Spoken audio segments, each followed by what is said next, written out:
keep abreast of that in case we have to write somebody about. A lot of people are barking about the was it the vaccine thing, and I don't. That's like, what's going on there? One of That those is very things. strange. Yeah, very strange. So I'm kind of keeping. I'm kind of keeping. Let me pull Job up real quick too. I guess I can share. Um, keep an eye on things. It's like the 72-hour rule. See what's going on. I'm gonna go ahead and share, but I need to see what are we on today. We are on 15 through 18. This is 15 through 31. He covers a whole bunch today, and that's just under an hour long. Good morning, YouTube. I'm going to put the link out there so they have it in case they want to watch it later. Get out of my way. Go to YouTube.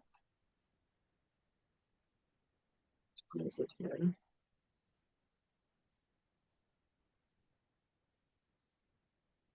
Yeah,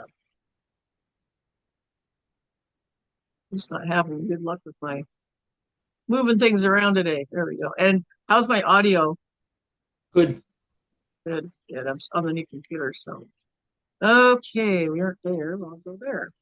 So today is chronological Bible reading for January 23rd, Job 15:1 through 18:21. Job chapter 15. Then answered Eliphaz the Temanite and said, should a wise man utter vain knowledge and fill his belly with the wind? Ledge and fill his should he reason with unprofitable talk, or with speeches wherewith he can do no good? Yea, thou castest off fear and restraineth prayer before God. For thy mouth uttereth thine iniquity, and thou choosest the tongue of the crafty. Thine own mouth condemneth thee, and not I. Yea, thine own lips testify against thee. Art thou the first man that was born, or was thou made before the hills? Hast thou heard the secret of God? And dost thou restrain the wisdom to thyself? What knowest thou that we know not? What understandest thou which is not in us? With us are both the gray-headed and very aged men, much elder than thy father. Are there consolations of God small with thee? Is there any secret thing with thee? Why doth thine heart carry thee away? And what do thine eyes wink at? That thou turnest thy spirit against God, and lettest such words go out of thy mouth. What is man that he should be clean, and he which is born of a woman that he should be righteous? Behold, he putteth no trust in his saints, yea, the heavens are not clean in his sight. How much more abominable and filthy is a man which drinketh iniquity like water? I will show thee, hear me, and that which I have seen I will declare. Which wise men have told from their fathers, and have told and have not hid it? Unto whom alone the earth was given, and no stranger passed among them. The wicked man travaileth with pain all his days, and the number of years is hidden to the oppressor. A dreadful sound is in his ears. In prosperity the destroyer shall come upon him. He believeth not that he shall return out of darkness, and he is waited for of the sword. He wandereth abroad for bread, saying, where is it? He knoweth that the day of darkness is ready at his hand. Trouble and anguish shall make him afraid. They shall prevail against him as a king ready to the battle. For he stretcheth out his hand against God, and strengtheneth himself against the Almighty. He runneth upon him, even on his neck, upon the thick bosses of his bucklers, because he covered his face with his fatness, and maketh collops of fat on his flanks. And he dwelleth in desolate cities, and in houses which no man inhabiteth, which are ready to become heaps. He shall not be rich, neither shall his substance continue, neither shall he prolong the perfection thereof upon the earth. He shall not depart out of darkness, the flame shall dry up his branches, and by the breath of his mouth shall he go away. Let not him that is deceived trust in vanity, for vanity shall be his recompense. It shall be accomplished before his time, and his branch shall not be green. He shall shake off his unripe grape as the vine, and shall cast off his flower as the olive. For the congregation of hypocrites shall be desolate, and fire shall consume the tabernacles of bribery. They conceive mischief and bring forth vanity, and their belly prepareth deceit. Then Job answered and said, I have heard many such things. Miserable comforters are ye all. Shall vain words have an end? Or what emboldeneth thee that thou answerest? I also could speak as ye do. If your soul were in my soul's stead, I should heap up words against you and shake mine head at you. But I would strengthen you with my words, and the moving of my lips should assuage your grief. Though I speak, my grief is not assuaged, and though I forbear, what I am eased. But now he hath made me weary. Thou hast made desolate all my company, and thou hast filled me with wrinkles, which is a witness against me, and my leanness rising up in me beareth witness to my face. He teareth me in his wrath, who hateth me. He gnasheth upon me with his teeth. Mine enemy sharpeneth his eyes upon me. They have gaped upon me with their mouth. They have smitten me upon the cheek reproachfully. They have gathered themselves together against me. God hath delivered me to the ungodly, and turned me over into the hands of the wicked. I was at ease, but he hath broken me asunder. He hath also taken me up by my neck, and shaken me to pieces, and set me up for his mark. His archers compass me round about. He cleaveth my reins asunder, and doth not spare. He poureth out my gall upon the ground. He breaketh me with a breach upon breach. He runneth upon me like a giant. I have sewed sackcloth upon my skin, and defiled mine horn in the dust. My face is foul with weeping, and on my eyelids is the shadow of death. Not for any injustice in my hands, also my prayer is pure. O earth, cover not thou blood, my blood, and let my cry have no place. Also now behold, my witness is in heaven, and my record is on high. My friends scorn me, but mine eyes poureth out tears unto God. Oh, that one might plead for a man with God as a man pleadeth for his neighbor. When a few years are come, then I shall go the way whence I shall not return. Beautiful job. Thank you. Who would like to read 17?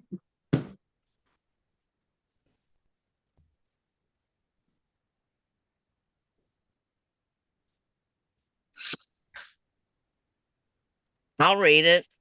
Thank you.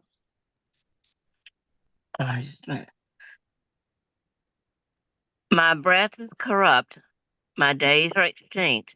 The graves are ready for me. Are there not mockers with me? And doth not mine eyes continue in their provocation?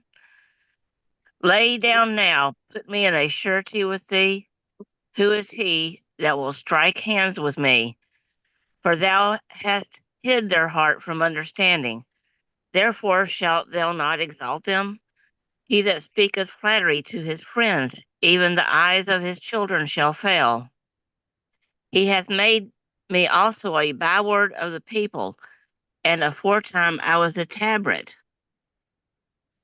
Mine eye is also dim by reason of sorrow, and all my members are as a shadow.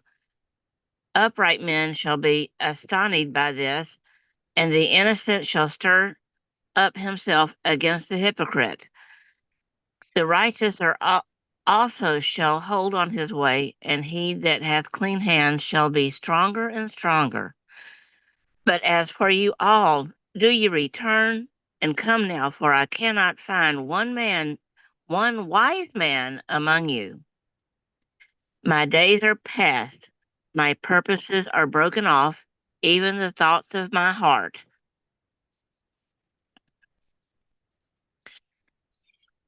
They change the night into day, the light is short because of darkness. If I wait, the grave is mine house.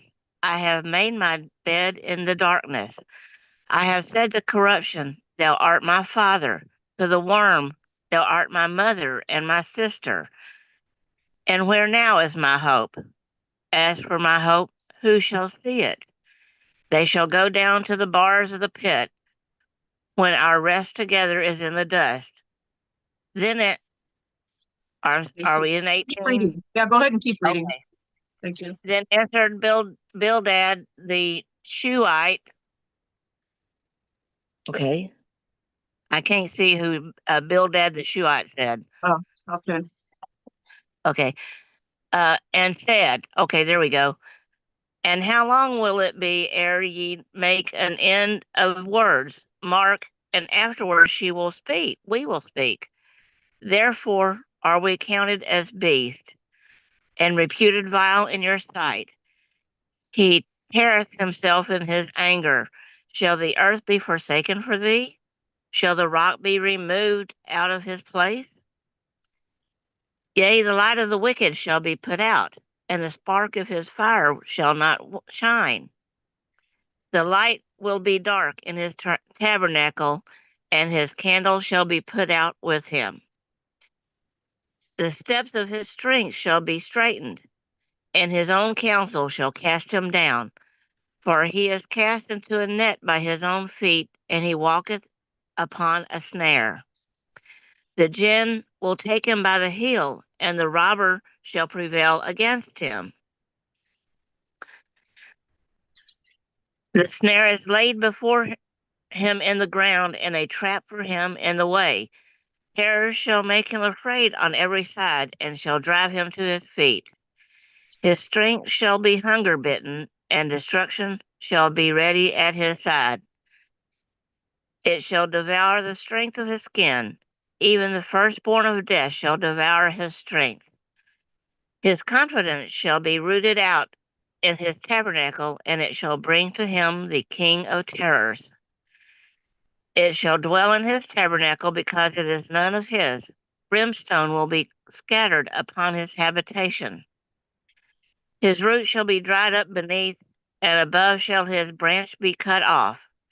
His remembrance shall perish from the earth, and he shall have no name in the street. He shall be driven from light into darkness, and chased out of the world. He shall neither have son nor nephew among his people, nor any remaining in his dwellings. They that come after him shall be astonished by his day, as they that went before were also affrighted. Sorry.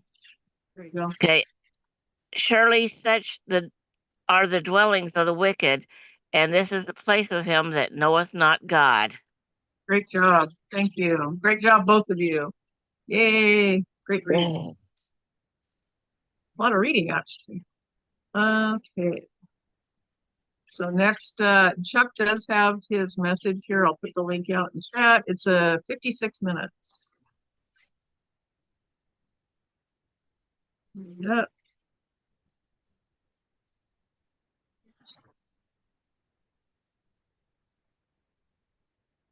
There we go. Okay. We are in session 4 of our exploration of the book of Job. And we are on the horns of a dilemma, in a sense, because we've been through we have these 3 friends. Job is in his turmoil.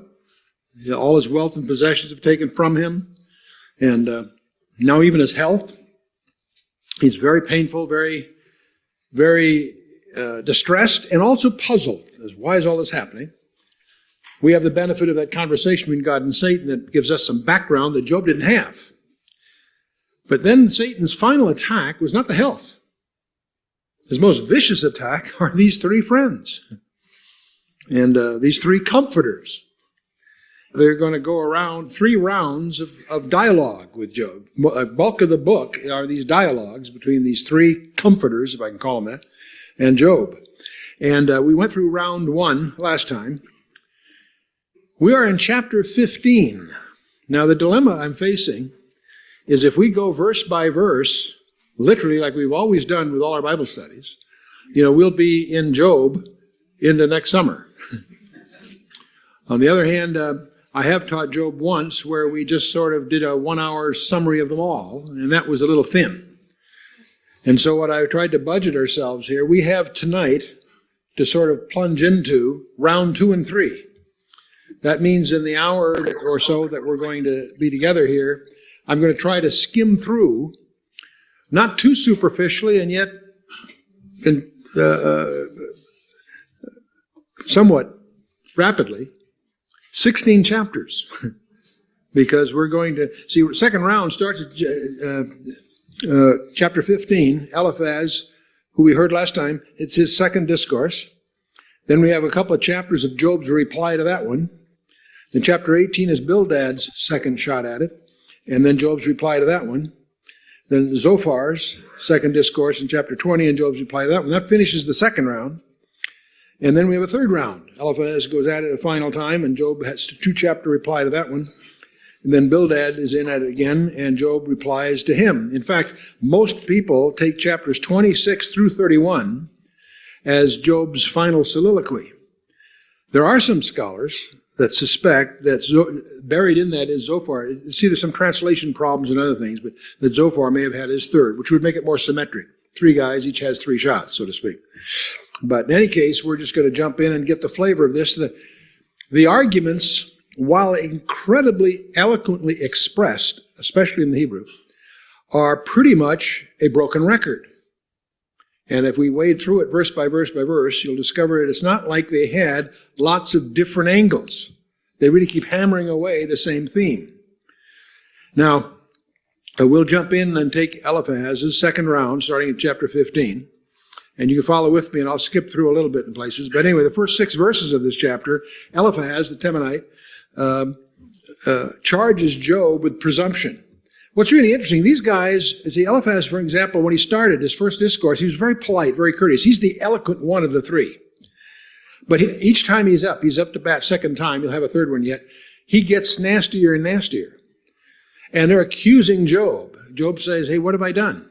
His life speaks well of him, and yet why is he suffering all this? And they're saying, obviously, because you've sinned. They can't grasp that there's other possibilities that this might not be Job's fault. But anyway, just jump in Job chapter 15, verse 1. Then answered Eliphaz the Temanite and said, should a wise man utter vain knowledge and fill his belly with the east wind? Should he reason with unprofitable talk, or with speeches wherewith he can do no good? Yea, thou castest off fear and restraineth prayer before God, for thy mouth uttereth thine iniquity, and thou choosest the tongue of the crafty, thine own mouth condemneth thee, and not I, yea, thine own lips testify against thee. So now, although he started out courteously before, he's really thrusting deep here, and he accuses Job of all kinds of pretentious claims. I won't go through them verse by verse, verses 7 down through 13. Well, art thou the first man that was born, or wast thou made before the hills? Hast thou heard the secret of God? Dost thou restrain wisdom to thyself? What knowest thou that we know not? What understand? So see, it's getting these dialogues are quite eloquently expressed, but they're getting quite tense here. And what he's saying right down to verse 13 or so is, we have the same sources of knowledge that you have. Why do you put us down and think yourself so smart? Now, what's strange about this dialogue is that Job didn't. If you read, if you recall, Job is not a hypocrite. He's very, very self-conscious of the possibilities, but he just won't buy their premises. And so, anyway, Eliphaz returns with this, as all his two buddies do. They have this narrow and worn-out theology. They have this basic premise that they assume is right, and they can't seem to get out of that. And so, verse 14: What is man that he should be clean, and he which is born of a woman that he should be righteous? Behold, he putteth no trust in his saints. Yea, the heavens are not clean in his sight. How much more abominable and filthy is man, which drinketh iniquity like water? Who do you think he has in mind as he's talking about this nasty stuff? Job is by implication here. See, now again, one of the reasons this gets studied so much is that if you examine the premises of these three friends, there's nothing wrong with them. The theology is not wrong. He's simply pointing out the general nature of man, the depravity of man, the fall, and its effects on human life, which is true. So you can't really fault his theology except to this sense. It's too narrow and it's being misapplied. See, no one's righteous before God. But see, he never once throughout all these discourses does he point to anything specific that Job has really done. He's just operating on the presumption that the sinners suffer, and if he's suffering, he must be a sinner. You follow the logical fallacy that's there? It's interesting that God never charges Job with any fault until Job himself begins to see what's wrong. You're going to discover that these three guys don't change their tune all the way through these discourses. You will notice, if you studied carefully, that Job gradually is getting more insight. In fact, he's going to make some remarkable statements in chapter 19 when we get there. We'll come to that. See, they keep charging Job, but Job's life gives the lie to their charges.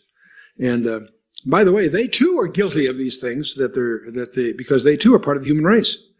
But Eliphaz is going to go on in a very long passage to argue just exactly what he did before, that the wicked are going to be punished, and therefore if you're being punished, you must be wicked. Now be careful. That sounds logical. It isn't logical, you see. And so the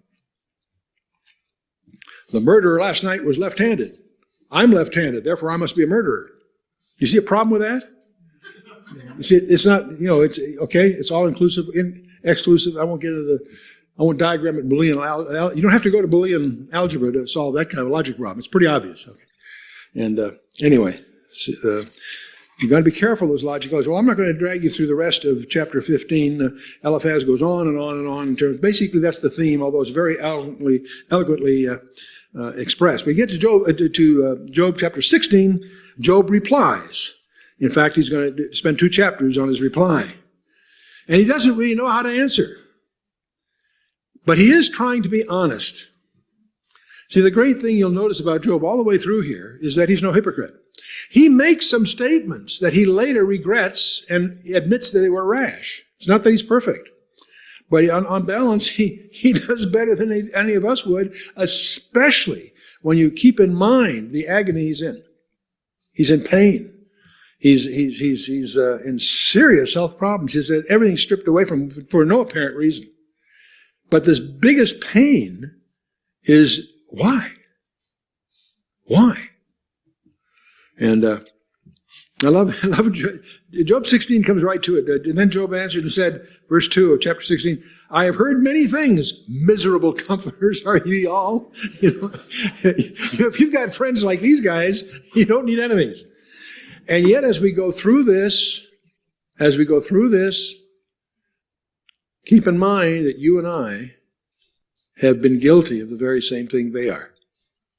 Applying platitudes, a narrow concept of theology in inappropriate places to people who are suffering. We're to weep with those that weep. Boy, miserable comforters they sure are. Shall vain words have an end, or what emboldeneth thee that thou answerest? I also could speak as you do. If your soul were in my soul's stead, I would heap up words against you and shake mine head at you. But I would strengthen you with my mouth, and the moving of my lips would assuage your grief. Now, these are sarcastic words coming from a very, very tortured person. Now, Satan is using these three friends for what Paul would call the fiery darts of the evil one. Let's recognize that these three characters are unknowingly the instruments of Satan.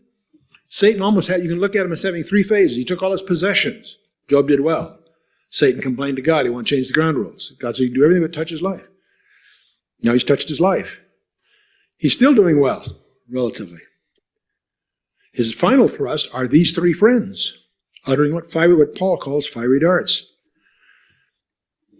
And we need to be very careful ourselves whenever we find ourselves in a position of accusing a member of the body of Christ. The accuser of the brethren is a title of Satan. And there are people who publish, who are on the radio with programs, who make their career attacking the persons in the body. And I was on the board of an organization that Dr. Walter Martin founded called the Christian Research Institute. No real resemblance to the one today, by the way. But anyway, the point is, Walter made his living attacking false teaching. But he's very diligent. He never attacked the person, what he was teaching. He would take the published doctrines of some group and compare it and show it why it wasn't biblical. Never attacked the person. And it's so easy to fall in the trap of attacking the person. And dangerous stuff. There are many people on the public scene that I don't happen to agree with their views on some things.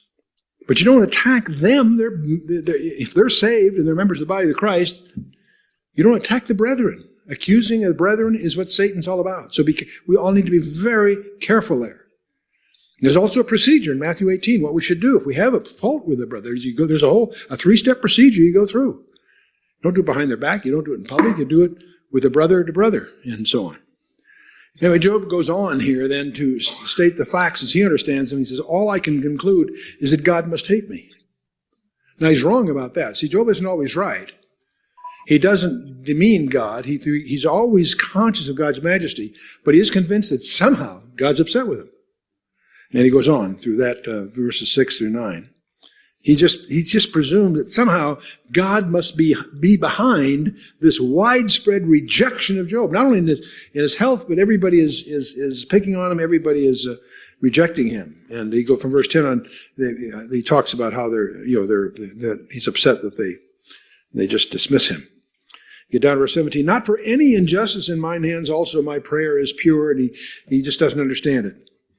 But he is charging God with all that's wrong in his life. But you know what's great about that? God is so patient. He doesn't strike him down right there. He knows Job's hurting. Job is not the highest example of faith in the Scripture. We're not here to study how Job did do pretty well on balance, better than probably any of us would have, but still, he's not perfect. He meant this is wrong. But it is candid and realistic in terms of how difficult it is for when our natural view of life is shattered. We all have a worldview. We all have a set of presumptions. And when circumstances or whatever shatter that, that's tough. That's tough to deal with. God sometimes has to translate the theology that we have into painful experience before we really begin to grasp what he's trying to tell us. And that's part of what's going on here. He's allowing Job to go through this because Job is going to grow in this in some very interesting ways. That's pretty much the flavor of the rest of chapter 16. Let's pick up Job 17, where he continues his rebuttal here.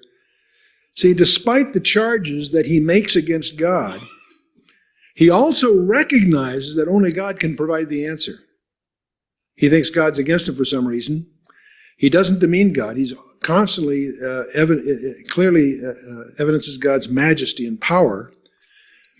But he knows there's a mystery he can't solve. But he will gradually begin to realize that solution will come from God to him.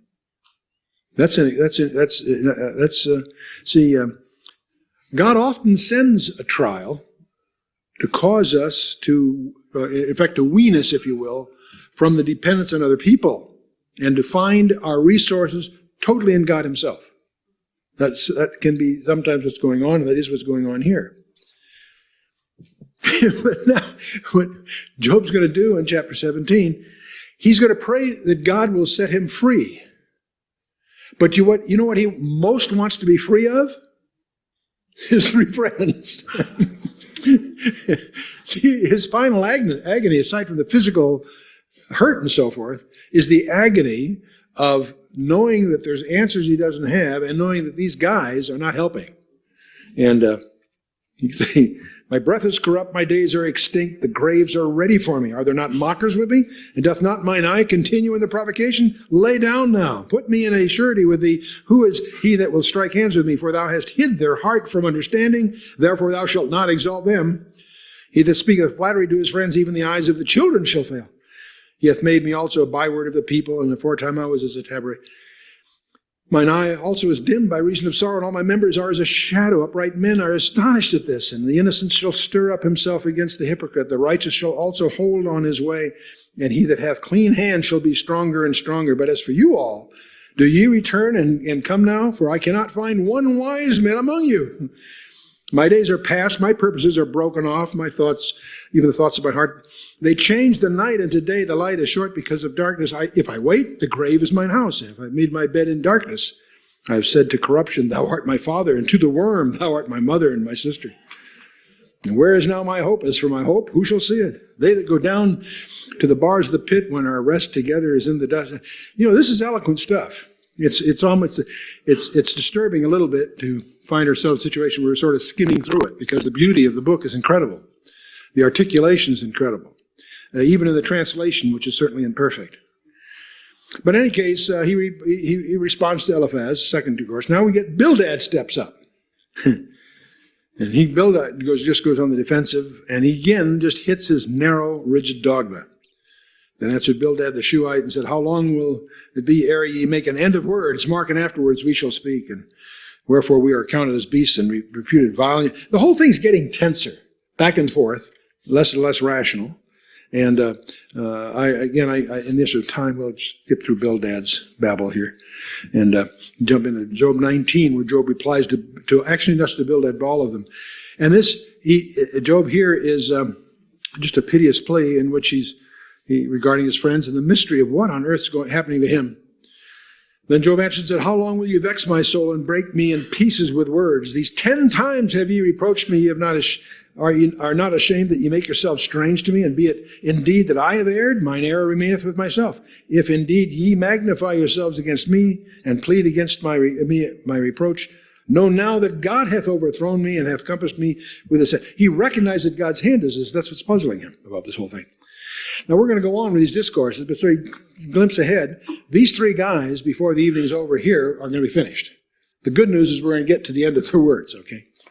But there's a fourth guy that's going to show up next time, and I call him the mystery man. I won't say much more than that, because we'll leave that for next time, because scholars are divided as to who this guy is. What makes him so conspicuous is that after he's through, God steps in and addresses all of them. And God takes these three friends of Job's and really puts them down, really nails them. And the mystery is he didn't discuss the fourth guy. Who is the fourth guy? What's he really say? What throws a lot of people is younger than the others. So we tend to dismiss him. He's a young guy. Well, we'll see when we get there. So I call him the mystery man. But anyway, we'll get through these three. Anyway, Job is vexed, of course, for this whole thing.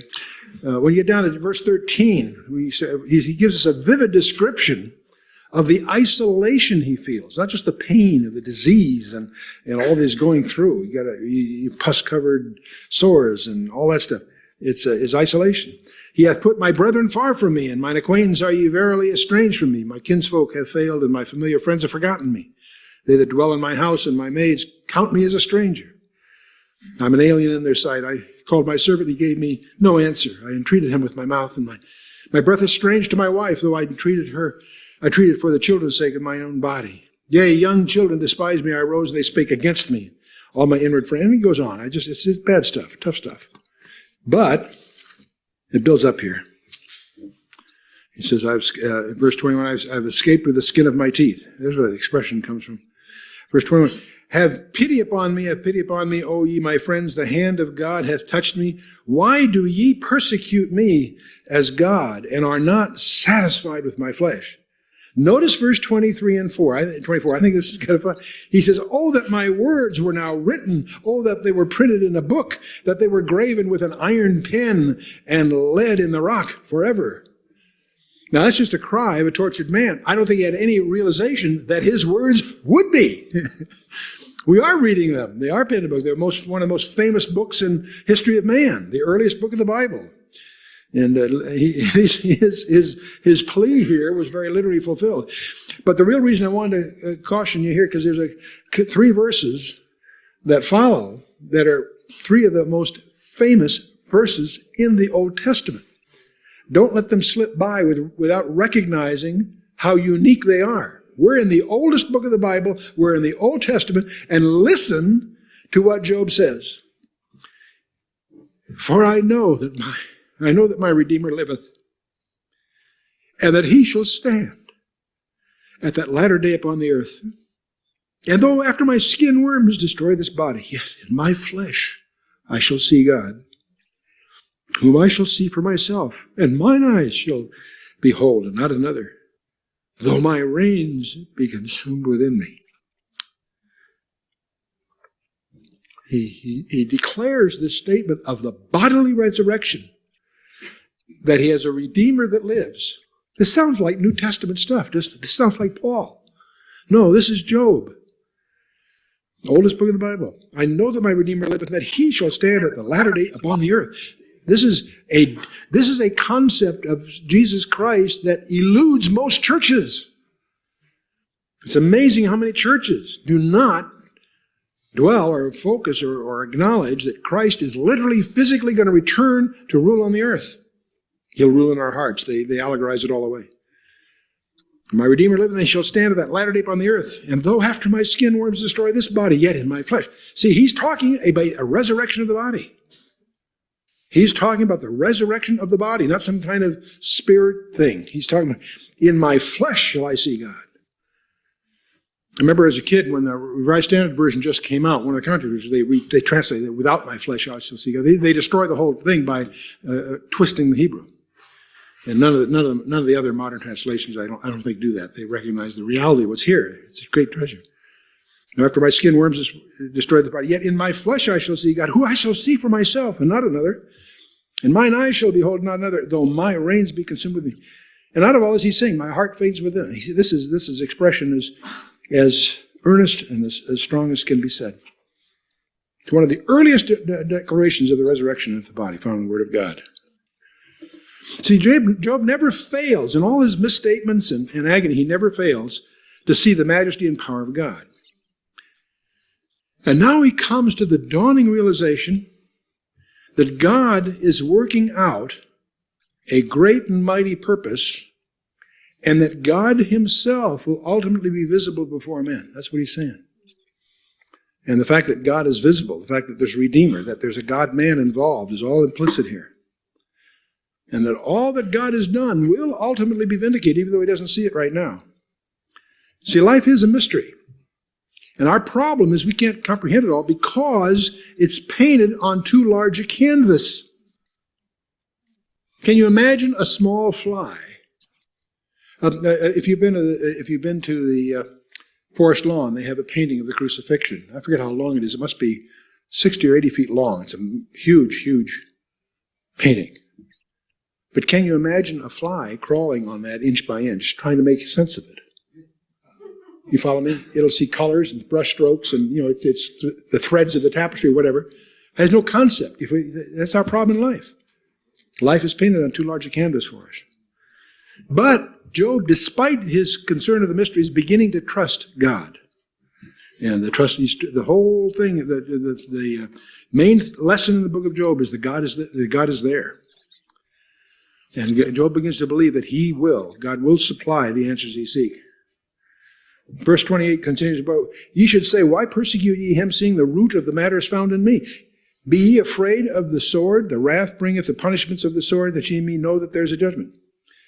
By the way, I did encounter a poem. Ray Stedman's commentary had a poem that it's unknown author, but it really summarizes Job to this point. Let me just indulge a quick poem here.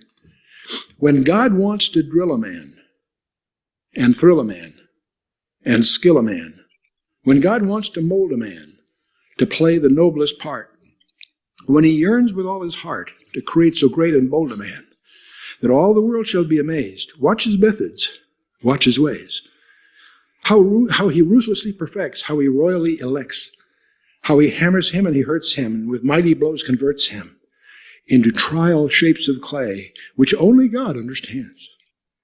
While his tortured heart is crying, and he lifts beseeching hands, how he bends but never breaks, when his good he undertakes, how he uses whom he chooses, with every purpose fuses him, by every act induces him to try his splendor out. God knows what he's about. Author's unknown, but I think that's the message of Job to us. Well, let's give Zophar, the zealous, his answer. Job 20, he jumps in for his second shot at Job. See, and as we read the discourses of Job's comforters, we've got to be careful. We may recognize many of our own attitudes here. And we're going to see the Pharisee here. The Pharisaism, if you will, can be generalized as orthodoxy without godliness. Outward rightness with inward wrongness, if you will. So Zophar jumps into all this and he hammers away. I'll leave that for your reading assignment. He doesn't make any profound points as far as I'm concerned. I'm going to move on. Let's just hear what Job says to him in reply, chapter 21. And here, this is if you're going to take arguments to Job, you better have your arguments in order, because Job cuts through it all. He's calm here. Now, in this case, chapter 21 must have been part of the time when his pain wasn't quite as great, because he seems very cold, very, dispassionate, and he begins with an appeal for a hearing. Job answered and said, "Hear diligently my speech, and let this be your consolations. Suffer me that I may speak, and after that I have spoken, mock on. As for me, is my complaint to man? If it were so, why should not my spirit be troubled? Mark me and be astonished, and lay your hand upon your mouth. Even when I remember, I am afraid, and the trembling taketh hold on my flesh." From chapter 7 through 13, he's going to point out that the facts contradict what his friends are saying. In fact, the entire life of the wicked is often an untroubled one. See, they keep saying, if you're hurt because you're wicked, and so forth. He points out, no, people who are wicked get along fine, many of them. That's not the point. Wherefore do the wicked live and become old, yea, and mighty in power? Their seed is established in their sight with them, and their offspring before their eyes. Their houses are safe from fear, neither is the rod of God upon them. This is very similar, to Habakkuk. His anxiety in the book of Habakkuk. Why is God so hard on Israel and Babylon's doing so well? Because Babylon's going to be God's instrument against Israel. It's the same similar kind of issue. And he goes on about this, how the wicked defy God and they still prosper. Verse 13, they spend their days in wealth, and in a moment they go down to the grave. And he goes on like this. You get down, verse 18, they are stubble before the wind, and as chaff the storm carrieth away. See, how seldom do the wicked really get their comeuppance?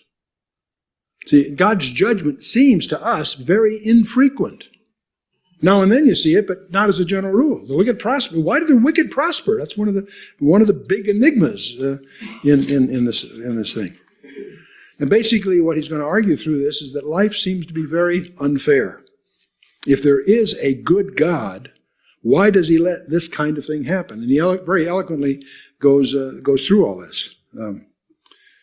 He concludes, and how then comfort ye me in vain, seeing in your answers there remaineth falsehood? He's saying that your theology sounds good, but it doesn't fit the facts.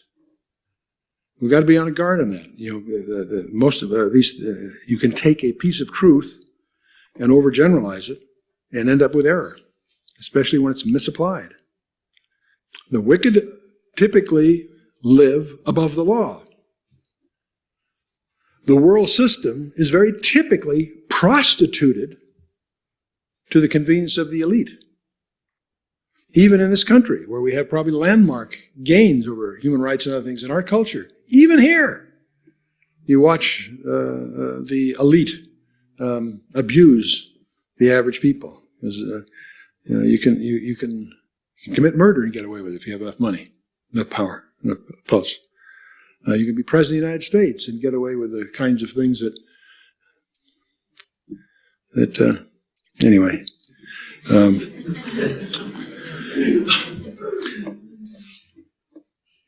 Anyway, moving on. The third round. We've gone through the second round. Now we got one last round, the third round of this, starting at Job chapter 22. Eliphaz again leads on. He's the eloquent guy. But he finally loses his cool completely. Even Eliphaz, remember how polished and courteous he was in the first round? Well, he really answered, Eliphaz the Temanite answered and said, "Can a man be profitable unto God as he that is wise may be profitable unto himself? Is it any pleasure to the Almighty that thou art righteous? Or is it a gain to him that thou makest thy ways perfect?" By the way, Job never said he's perfect. They're harping on this over and over again. Don't fall in the trap. He never said he was. He never thought any of these things they're accusing him. He doesn't understand what God is doing, but he still sees God as a God of justice and righteousness. Eliphaz goes on, "What will he reprove thee for fear of thee? Will he enter with thee into judgment?" You know, Satan is always trying to get us to blame God for being unfair and unjust. That's what that seems to be part of his agenda. Well, Eliphaz continues, "Is not thy wickedness great and thy iniquity infinite?" By the way, he's never accused him of anything specific. It's all these generalities he's trying to apply his preconceived solution to this problem. And be careful, we all do that. And we all do that. And there's several places here, like verse 18, where Eliphaz is mimicking what Job said back in the previous chapter. Verse 18 of this chapter is the same as verse 16 of the previous chapter. There's an echoing, in effect, going on. Anyway, chapter 23, Job replies to all of this. And by the way, in the next two chapters, Job doesn't even try to answer the arguments anymore. He's had enough of all this stuff. He simply cries out from a troubled heart. And he very eloquently tells them, and perhaps more directly God, how he feels. Then Job answered and said, "Even today is my complaint bitter. My stroke is heavier than my groaning. Oh, that I knew where I might find him, that I might come even to his seat. I would order my cause before him and fill my mouth with arguments. I would know the words which he would answer me and understand what he would say unto me. Will he plead against me with this great power? No. But he would put strength in me. There the righteous might dispute with him. So should I be delivered forever from my judge. Behold, I go forward, but he is not there. And backward, I cannot perceive him. On the left hand, where he doth work, but I cannot behold him. And he hideth himself on the right hand, I cannot see him. And he knoweth the way that I might take, and when he hath tried me, I shall come forth as gold." You know, this is a remarkable conviction of God's justice. He has no idea where he is. He doesn't understand why he can't reach him, and yet, when I shall come forth as gold. He has a great deal of confidence that God is a God of justice. And he knows that God will explain it to him someday. So his biggest frustration is he doesn't know why all this is going on the one hand. On the other hand, he has this conviction that there is a purpose in it, and God will ultimately be the one to explain it to him, not these three turkeys that have been spending all this time here for the last chapter. And my foot hath held his steps, his way have I kept, and not declined, neither have I gone back from the commandment of his lips. I have esteemed the words of his mouth more than my necessary food. Boy, that's all right. So he continues in this vein, right through chapter 24. He continues the same theme. Why is God silent? He's saying. Why doesn't he judge evil? He doesn't understand. He's troubled by these mysteries.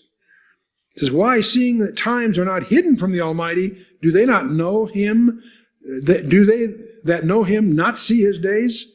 Some remove the landmarks. They violently take away flocks and feed thereof." You know what I mean by moving landmarks? That's what happened with Enrod. That's in the agricultural economy, the same thing as embezzlement. or what have you. You follow what I'm saying? And they turn out the way of the poor of the earth hide themselves together. Oh, they drive away the ass from the fathers. They take away the widow's ox for a pledge. And in other words, these guys are abusive. These powerful guys are abusive. And he goes through all these different things that they do, and yet they don't come to justice. They seem to get away with it. He goes on like this right through the first 20 some odd verses. But there are two great questions that are nagging at Job all the way through here. Why is God absent where he's needed? And why is he so silent when he should speak? Those are the mysteries. Now, by the way, this is Job, the earliest book in the Bible, and he's not perfect. Peter and Paul both see evidences of these dilemmas. Both these dilemmas are evidences of God's patience and long-suffering. See, why is he silent when he is needed? Why is he absent when he's needed? Because he's patient. He doesn't strike yet because he has a purpose in it. And why is he silent when he should speak? Because there's a purpose in it. And that's what that Paul says in Romans chapter 2, verse 4. He says, "Oh, despisest thou the riches of goodness and forbearance and long-suffering, not knowing that the goodness of God leadeth thee to repentance?" So you don't despise the fact that God is patient. You don't hear him because he's patiently letting it play out. The goodness of God leadeth thee to repentance. That's what's happening to Job. Job's thinking this through, and you're going to see Job grow spiritually through these things chapter by chapter. Peter says the same thing, sort of, in 2 Peter 3:9. "The Lord is not slack concerning his promise, as some men count slackness, but is long-suffering to usward, not willing that any should perish, but that all come to repentance." He's giving them a chance to repent of their own volition. Anyway, Job finishes it up and he says, "Though it be given him to be," in verse 23, chapter 24, "though it be given him to be in safety whereon he resteth, yet his eyes upon their ways. They are exalted for a little while, but are gone and brought low. They are taken out of the way as all other, and cut off as the tops of the ears of corn. And if it be not so now, who will make me a liar and make my speech nothing worth?" Well, Bildad now, he's going to take his third shot at this, and he continues with the same worn-out arguments.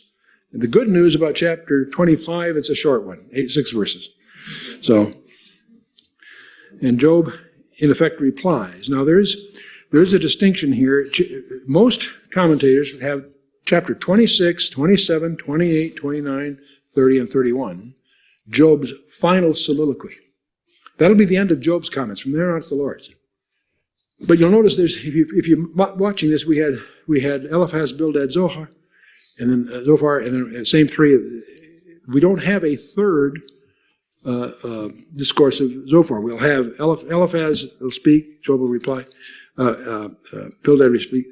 They believe, some scholars, primarily Bullinger, believes a segment of the sequence is actually Zophar's presentation a little later, spoken sarcastically. The tone is different, obviously, and I'm not going to get into that too much except just to highlight to you for your notes, because there's some scholastic debate about that. Most expositors feel that the rest of this is Job's reply, and that Zophar never gets a third shot.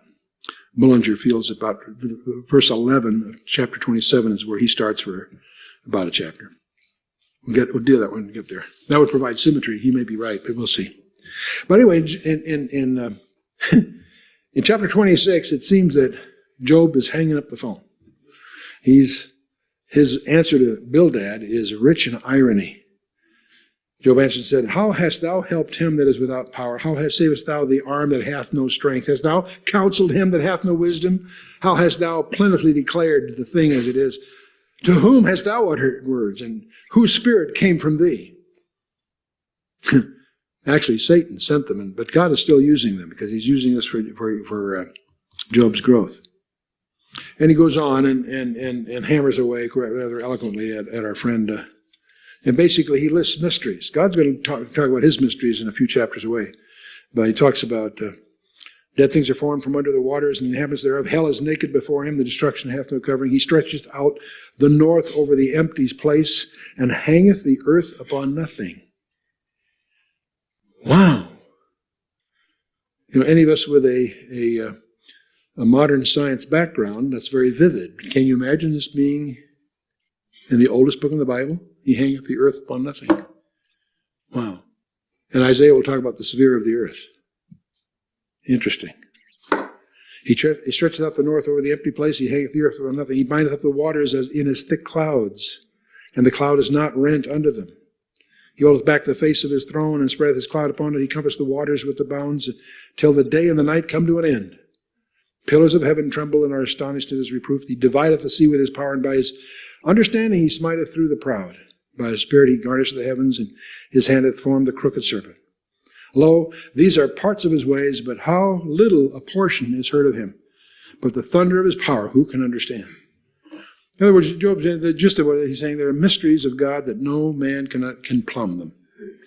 But then he continues, as God liveth, who hath taken away my judgment, and my Almighty hath vexed my soul, and while my breath is in me, and the Spirit of God is in my nostrils, my lips shall not speak wickedness, nor my tongue utter deceit. God forbid that I should justify you. Till I die, I will not remove mine integrity from me. My righteousness I hold fast, and will not let it go. My heart shall not reproach me as long as I live. You know, it's interesting, you stand back, if you see, this probably was a play. The whole thing's in poetry except the opening and closing chapters. But can you visualize the eloquence on both sides as a play? You've got these three guys, Eliphaz the eloquent, then Bildad and Zophar, each one decreasing eloquence. But anyway, attacking, all of them relatively eloquently, this one guy who's on this trash heap, hurting, bleeding, near death. And he fends them all off. Fends them all off. We get down about verse 11. Some scholars think verse 11 chapter 27 is Zophar's third discourse. And I won't try to build that one way or the other. And they typically assume that can be viewed that way right on through. Well, let's just continue. Job, in any case, Job 29 is Job again, his final reply. And we have an extended soliloquy as to which is his final defense. He reviews everything that's happened to him, and the first thing he does is count his blessings. Can you imagine that? He undoubtedly does pretty well, but he still makes some rash and reckless statements that he later regrets and acknowledges later. But his suffering at this point is too deep to aim at any arguing with these guys. He just simply seeks the truth. So Job continues, and oh, that I were as in months past, and in the days when God preserved me, when his candle shined upon my head, and when his light, and when by his light I walked through darkness. And he goes through, and really it's a recounting of his blessings. Boy, it goes on all the way through chapter 31. We get chapter 31, he's starting to search for a reason. And he has learned, as you watch his dialogue, that to keep clean before God, that in order to be clean before his God, he has to be careful with what he allows his eyes to see. He makes a covenant with his eyes. Interesting. Job 31, verse 1, I made a covenant with mine eyes. Why then should I think upon a maid? For what portion of God is there from above, and what inheritance of the Almighty from on high? Is not destruction to the wicked, and a strange punishment to the workers of iniquity? Doth not he see my ways, and count all my steps? I have walked with vanity. If my foot hath hasted to deceit, let me be weighed in an even balance, that God may know mine integrity. And if my step be turned out of the way, and mine heart be walked after mine eyes, and if my blot hath cleaved to mine hands, then let me sow, and let another eat, yea, let my offspring be rooted out, and so forth. But he goes on here, and we'll find that there's no adultery in his life. There's no injustice to his servants. In verse 13, if I did despise the cause of a manservant, maidservant, when they were contended with me, when then shall I do? What shall I do when God riseth up? When you get down to after verse 15, no injustice to the poor and defenseless. And he goes on for half a dozen verses. Get down to verse 23, there's no trust in wealth. This doesn't mean he's perfect, but he recounts his record. That verse 25, if I rejoice because of my wealth was great, and because mine hand hath gotten much. And he goes on. If I held, and then he also talks about any secret idolatry. If I beheld the sun when it shined, or the moon walking in brightness, and my heart hath secretly enticed, or my mouth has kissed my hand, this also were an iniquity to be punished by the judge, for I would have denied that God is above. And he goes on about no gloating over the misfortune of others. If I rejoice at the destruction of him that hated me, or lifted up myself when evil found him, neither have I suffered my mouth to sin by wishing a curse to his soul. He goes on. He's not stingy with his wealth. He says, verse 31, if the men of my tabernacle said not, oh, that we had of his flesh, we cannot be satisfied. The stranger did not lodge in the street, but I opened my doors to the traveler. And he goes on, no hypocrisy or secrets, and so forth. In fact, even at the end, it's kind of interesting, the last few verses of this chapter, he has not abused the land or caused any pollution. This is very relevant stuff. He's a good ecologist, in other words. And you finally get, after verse 40, the words of Job are ended. And now, we might talk a little bit. We've been a little cavalier just zipping through this, which is hurtful because it's so eloquently written, but we'd be at it all night. We have generally two kinds of speakers. Those that have something to say, and those that have to say something. And these three guys are of the second kind. All three of these comforters were committed to the same fixed theory of life, that calamity is always the outcome of sin. It's a health and wealth gospel, by the way.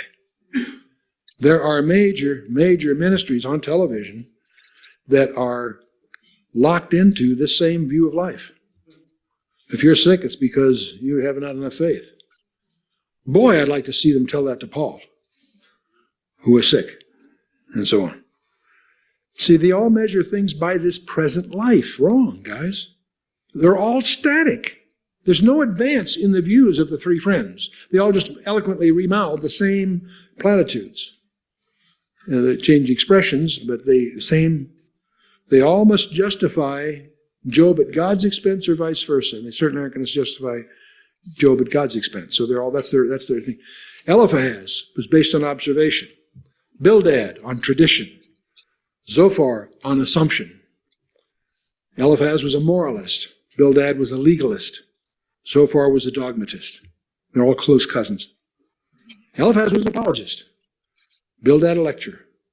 Zophar simply a bigot. But the good news is they're all finished. We're through with them. I've rushed through this hour to get them behind me because the rest of the book of Job, to me, is really fun. And so I have to admit that I'm glad to be through this.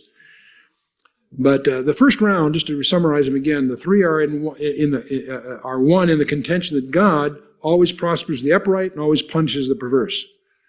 And of course, Job simply rebuts them from his own experience. In the second round, Eliphaz emphasizes that only the wicked suffer. Bildad insists that the wicked always suffer. Those are almost the same thing, not quite. And Zophar insists that any seeming prosperity of the wicked is short-lived. Those are all wrong. They're occasionally true, but certainly not a universal generality. And of course, Job rebuts each one of these guys from his own experience. And of course, in the third round, it's pretty much the same, except they're just more vehement in their expression, and they're embroidered with evasive platitudes. And again, Job rebuts it with experiences. But if you intend to argue with Job, you better have your arguments well in hand, because he's able in each one of these rebuttals to cut through the logic, the logical errors of their position. And their theology does not square with experience. It's their creed they have faith in rather than God himself. You listen to that.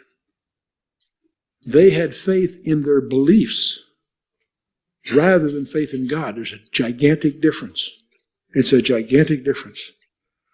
A man with true experience is never at the mercy of a man with argument. Now, at this point in the book, we sort of sit where Job sits. The pressures, his riddles, trouble us too. His questions he's raising bother us too, because we don't have answers yet either. I think, though, we too have learned that God is larger than any theology that we might embrace.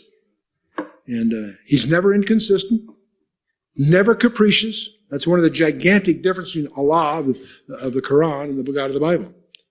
Allah is presented as capricious. He can do anything. God of the Bible, not so. He's always consistent, and he delights in keeping his promises. And he's loving. And even though we may not understand what's happening, he probably finds a different way. I think he finds a different way every day to ask each of us, do you trust me? Sometimes they're subtle little things. Sometimes they're gigantic calamities. But he's asking the question, do you trust me? Job has had faith so far in the rule of God. But now he's begun to exercise his experience with the God that rules. There's a difference. One's more intimate. Now, the other insight that we get from this is that Job's view of himself is still woefully inadequate. Job doesn't really understand. He's got an exemplary life. Even God, before Satan, gives him an A+ on his report card. But he's still a sinner. He's been defending himself in these things. And I think he, like ourselves, still, you and I, have too little of an understanding of sin's attack on us and the depravity of our own hearts.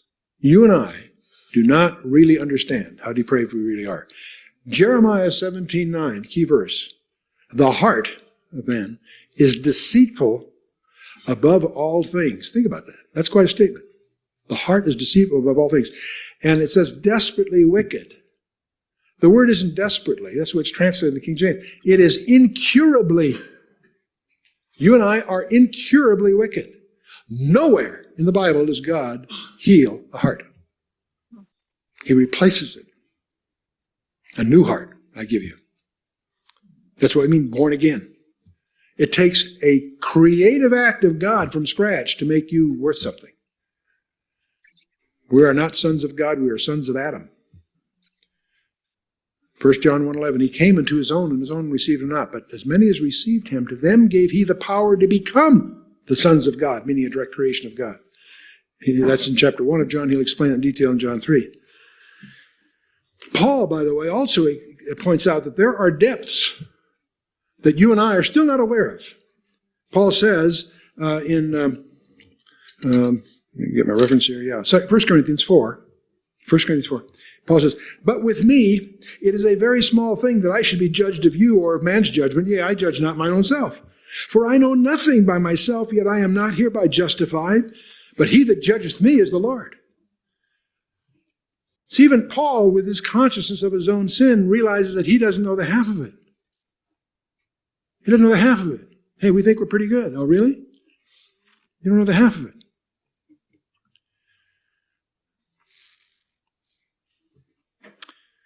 Well, now from here on, the book takes a huge shift. We are at chapter 32. And what I'm going to ask you to do for next time is read chapter 32 through 37. And you're going to read the words of a young man that shows up. He hasn't been discussed so far. A guy by the name of Elihu. And he is a mystery. Some scholars feel he's just another critic, very similar to the other three. He's maybe more of an intercessor than a critic, I suggest. I think it's profoundly significant, but you won't discover this until you get after chapter 30, into chapter 38, because God, in chapter 38, 39, 40, and 41, and 40, the last few verses of this book we're going to spend the rest of our time on after next time, last few things, are incredible. God steps in, and we hear a little of his eloquence on this whole matter. And he's going to put down these three guys. He mysteriously makes no comment about Elihu, which causes all kinds of interesting conjectures about what's Elihu doing here? What's his situation? But then God will start with a science quiz. There are at least 15 major discoveries in science that have been hidden in the book of Job. Astonishing. There is more about the creation of the universe in Job than there is in Genesis. And we're going to spend a little time on dinosaurs. In fact, I'll try to set up an evening where we talk just about dinosaurs. Strange stuff. Most of us who have read childhood tales of dragons breathing fire, most of us, we always assume those are just legends and myths. China is the whole culture is preoccupied with fire-breathing dragons. What'll shake you up is to discover they're mentioned in Job, in the Word of God. And they're discovering that some of the dinosaur skulls have chambers that they didn't understand. They begin to understand it thanks to the bombardier beetle, that some of the dinosaurs apparently did breathe fire. And so we'll get into some of that. It will take there's two chapters, the Behemoth and the Leviathan. One's a representative land creature, and the other one's a representative water creature, both gigantic. And there are people that believe there's some around still today in certain regions. We'll talk about that when we get there. So the point is, we have, in my opinion, gone through the difficult part of the book, these discourses. They're extensive, they're very eloquent, they're very fundamental, they're important. And yet, I don't think we abused them too badly by just looking at them in a summary fashion. In any case, we certainly have set the basis that you can in your own devotion. Just go through them and savor the eloquence of the expressions. But don't be disturbed as you go through, because you'll realize as you read through, you cannot rebut the arguments of Eliphaz or Bildad. It's not that they're wrong. What they're saying is technically true and yet being misapplied. So be sensitive to that, and the more time you spend on it, the more fruitful it will be. But for next time, we start shifting gears. We'll have the last of the discourses, so to speak, with Elihu, and he has a lot of there's a lot hidden there. And then we get to what I consider the fun part, God himself, in chapter 38 and 39, 40, 41. And then the surprise ending in chapter 42. Let's stand for a closing word of prayer. I'm going to Always stop need- this right now. That contractor is here. I want you guys, if he comes in, I want you to listen.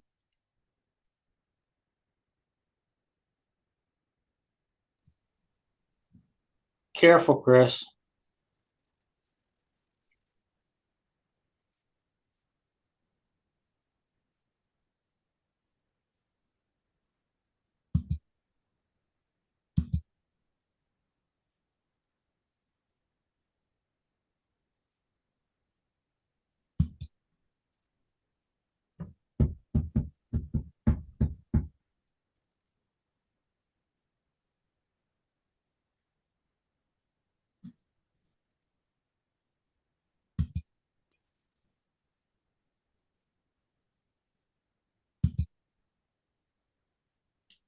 If it was me, I would tell that contractor he's done, pack his stuff up. And if he's got any complaints, see you in court.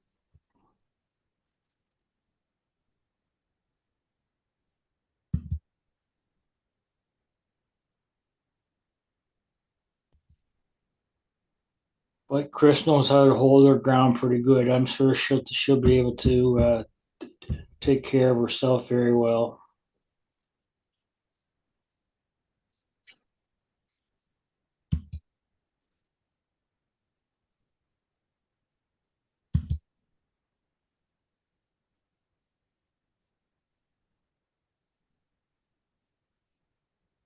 So what's new, Steph? How's the temperature out in your area? I don't know, but her mic may be one. But here's my philosophy about the weather. If it's anything below 32, I'm going to refuse to participate. I'm not going to talk about it anymore. Actually, we're in a heat wave. I think we're at 26. I don't know. I have to look. I've been outside all morning too. It's like, why do my days have to be like? Now I got to find my phone. We're at 31 here. It's a heat wave. Yeah, no, see that could be a heat wave. I think we're like at 26, something like that. But we're getting snow. I'm sitting at 5. Get your beanie on. Right. I got my beanie on, of course. It's supposed to warm up by the weekend and then go through a little bit of a cold period and then warm back up into the low 30s. Yeah, I was down at the barn with my handyman. We're putting new pumps on our big tanks, our fuel tanks. Oh, nice. We're putting new filters on them, so they don't, the filters that fuel if it sits there in the tank so long, you know how fuel gets, diesel and gas. Yeah, it doesn't do you any good to have a few hundred gallons of fuel you can't use. Yeah, exactly. Or so we put new pumps on them because I think we've had the old pumps on there for a while. So he wanted me to come down there and he wanted to show me. I said, listen, I know absolutely nothing about fuel pumps, okay? So it looks beautiful. It looks fine. I don't know. Let me take a Can you picture of that. can you shine that elbow up over there? Yeah, right. Yeah, that one. Make Hey, they were pretty shiny. looks good. Yeah, but I got filters on them now. So, and then Cool. he came down, he wanted my credit card because he wanted to put extensions onto the piping that goes inside the tanks because they're really big. The tanks are as big, as tall as me. And so he wanted to put extensions on there so we can get every last drop. Hey, nothing wrong with that. This is my morning, y'all. There's I've not a I've boring moment. I've been a last dropper my whole life. Every quart of oil I had sat upside down, and I dripped what was left out of the cap. Oh my God. So I'm good on my third cup of coffee, which is really weird for me because I don't but anyway. Steph, I'm still on my first cup of coffee, and it's 1 o'clock in the afternoon. Oh, is it one there already? Yes, it is two here. Oh my gosh. Time is I flying. know. I slept till I don't know. It was 11-ish anyway. Well, I woke up real early and then I thought, wait a minute, it's not even daylight. What am I doing? So I put my head under a pillow and tried to bury myself, and I did fall back asleep. So then I thought, oh crap, I gotta get up. I got crap to do. I woke up to He's not boss. happy. Hmm. I think the boss was playing what is his name, David Knight, and I thought Oh, he he can't- was. he couldn't come up with his own black pill narrative, so he's borrowing David Knight's Yeah, Who's that? Oh, boss. boss? that's their He's Yeah, playing fallback. that on air on PFB? Are you I kidding think me? he did. I think he Yes, did. he I did. was kind of groggy. Yes, he did. Oh my gosh. Dickie always used to play him too. Yes, yes. Yeah.